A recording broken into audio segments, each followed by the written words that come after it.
Приветствую вас, дорогие друзья. Сейчас на мои соцсети просто такие атаки идут страшные.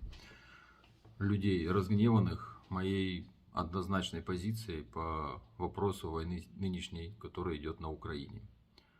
Этим людям просто хочу напомнить одну вещь. Есть такой закон во Вселенной, называется карма. Закон причин и следствий. Что у каждого следствия всегда есть своя причина. Вот сейчас очень больно смотреть все, что происходит на Украине. На самом деле мне больно. Но те люди, которые, как сказать, получают сейчас кармические прилеты, от чего это происходило? А когда в Одессе людей сжигали, у них также сердце кровью обливалось. А когда на Донбассе с 2014 года порядка 10 тысяч человек погибло, мирных жителей, а сколько потеряло там конечности, руки, ноги, инвалидами остались. Никому до этого дела особо не было. Все молчали тихо в тряпочку, никого это не касалось. А это кровь, понимаете? А кровь всегда взывает к отмщению. Кровь-то не вода. И к отмщению нечеловеческому. Это отмщение воли неба. Уж поверьте мне. Показывают сейчас Кличко, он там в метро, в подвале, где-то там сидит, прячется. А в 2014 году мы приехали, город Ясиноватая такая, из Донецкой области. Людей нету, вот там как раз освобождали, так скажем, этот город со стаи батальона «Восток». И там в подвалах битком набито было стариков, людей, детей. Они там уже несколько недель жили на то время. Но до них никому не было дела из украинской стороны. Понимаете? Почему? Потому что были люди для них второго сорта. Колорады, ватники, там, сепары, разные слова придумали. Они быстро обозначили часть своего народа, часть тех, кого они типа называли украинцами, людьми второго сорта. И считали, что это нормально. Что их это не коснется, им эта карма не прилетит. А она прилетает, знаете ли.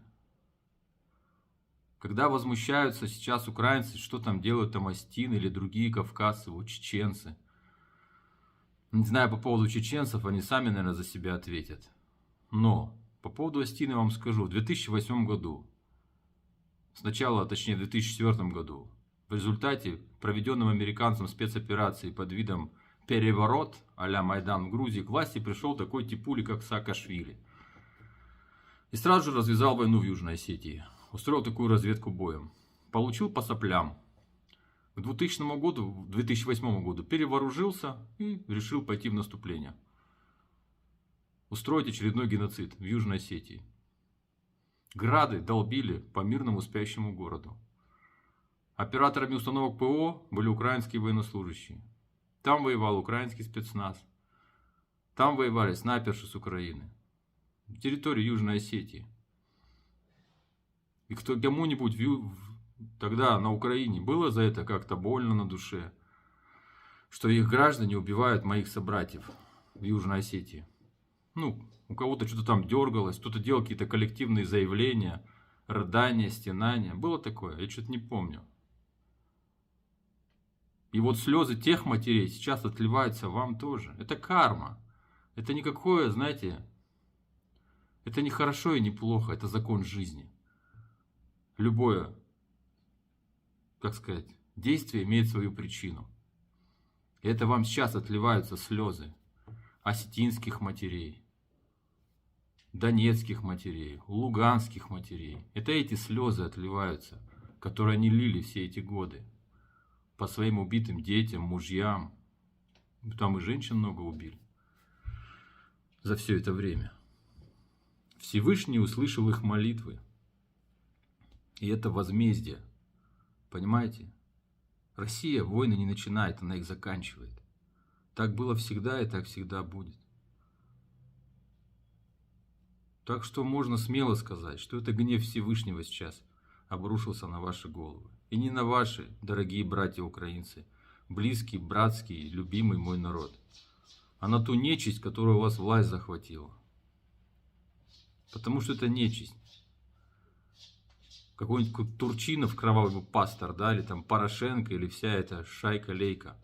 Это все нечисть. Хоть с человеческой, хоть с религиозной точки зрения.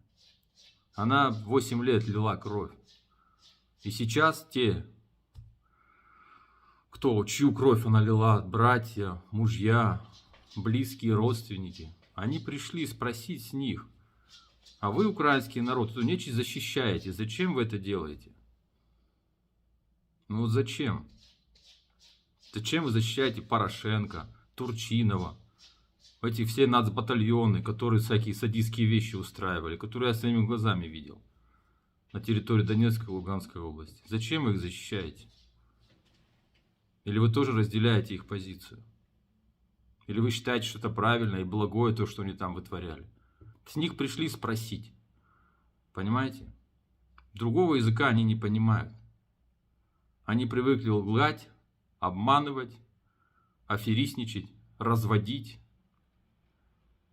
И они считают, что мы, народ России, это такие лошары, которых можно бесконечно разводить, за нос водить, лапшу на уши вешать и безнаказанно лить кровь многонационального народа Донецкой и Луганской области.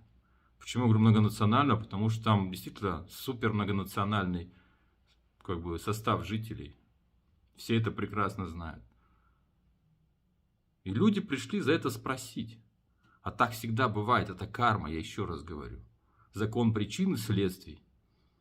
У меня много друзей на Украине звонят. Они мне сейчас звонят: вот там стреляют, бомбят. Я говорю: я вам 8 лет. 8 лет я вам звонил и говорил: здесь убивают людей, здесь что-то делают. Что они говорили вы? Хихикали, хахакали. Ну ничего страшного, это же Сепар, это же Колорадо. Понимаете? Я со многими на Украине тогда, в те годы, перестал общаться. Потому что как они могли разделить свой собственный народ? Колорадо, Сепар, значит, убивать можно. Там в Одессе сожгли людей, ничего страшного, это же Колорадо, Сепар, это же не люди. А у этих Сепаров и Колорадов оказалось, что есть старшие братья. Понимаете? Эти старшие братья сейчас пришли спросить с тех, кто это делал. Не с народа, еще раз подчеркиваю, а с конкретных персонажей, имена которых известны, и по списку, с которых будут спрашивать. Ведь вы когда все говорили про пробуждение русского духа, вот русский дух должен проснуться, да, вот мы там молились, обряды делали, вы же помните, за пробуждение русского духа и русского аланского духа. А русский аланский дух — это дух кого? Трансгендеров, полупокеров в полукедах нетрадиционной сексуальной ориентации? Нет, друзья мои, русский дух и аланский дух — это дух воинов, воинов-победителей, хочу вам подчеркнуть. И коли ж по воле неба этот дух проснулся, то будет так. Мы же все об этом просили. Мы же все хотели спросить за эти все обиды. А самая главная битва будет сейчас не возле Киева, а в Москве. И она сейчас происходит. Когда будут вычищать всю эту нечисть, которая с 91 года засела. В финансовых коридорах, коридорах власти. Вся эта пятая колонна, она уже обозначается. И самая главная битва будет происходить в Москве. Невидимая, многие ее не увидят. Но результаты заметят все. Это тоже будет. Это параллельные процессы. А этот русский дух и аланский дух возьмет реванш за развал Советского Союза, моей родины. Понимаете? Моей родины. Я родился в Советском Союзе. И мне очень обидно, что какие-то негодяи-проходимцы ее уничтожили. И много кому обидно. И выросло поколение тех, у кого дух уже не сломлен. И тех, которые хотят спросить со всех этих людей, со всех этих проходимцев из 90-х годов, из 2000-х. И начнут спрашивать. И уже начали. Понимаете? Поэтому вот так, друзья мои. Это карма. А карма — это закон этой вселенной.